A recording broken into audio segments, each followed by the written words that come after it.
नमस्कार। तर आज म्हण घेऊया, पायीची वहाण पायी बरी। अर्थ अगदी सोपा आहे। व्यक्तीला किंवा वस्तूला योग्यतेप्रमाणे मान द्यावा किंवा मान घ्यावा। आता उदाहरण सांगते हा।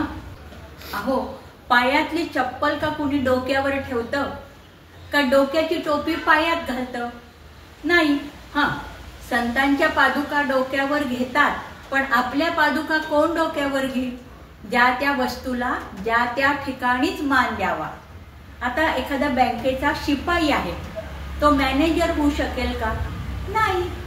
हा, त्यांनी शिक्षण घ्यावं, ती योग्यता मिळवावी, माहिती घ्यावी, तर तो होऊ शकतो।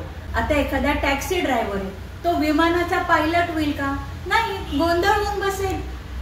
किंवा एखादी नवीन लग्न झालेली सून आहे, ती उद्या म्हणायला लागली, नाही मी सगळे घरातले कुळाचार बघते, कुळधर्म बघते।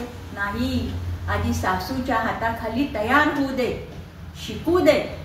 किंवा नवशिका डॉक्टर आहे, तो उद्या म्हणला मी ऑपरेशन करतो। नाही, त्याला आधी शिकलं पाहिजे, त्याला ट्रेनिंग घेतलं पाहिजे, आणि मगच तो मोठ्या डॉक्टरांसारखा ऑपरेशन करायला लागेल। कारण पायीची वहाण पायी बरी। उदाहरण आवडलं तर लाईक, शेअर, सबस्क्राईब करा।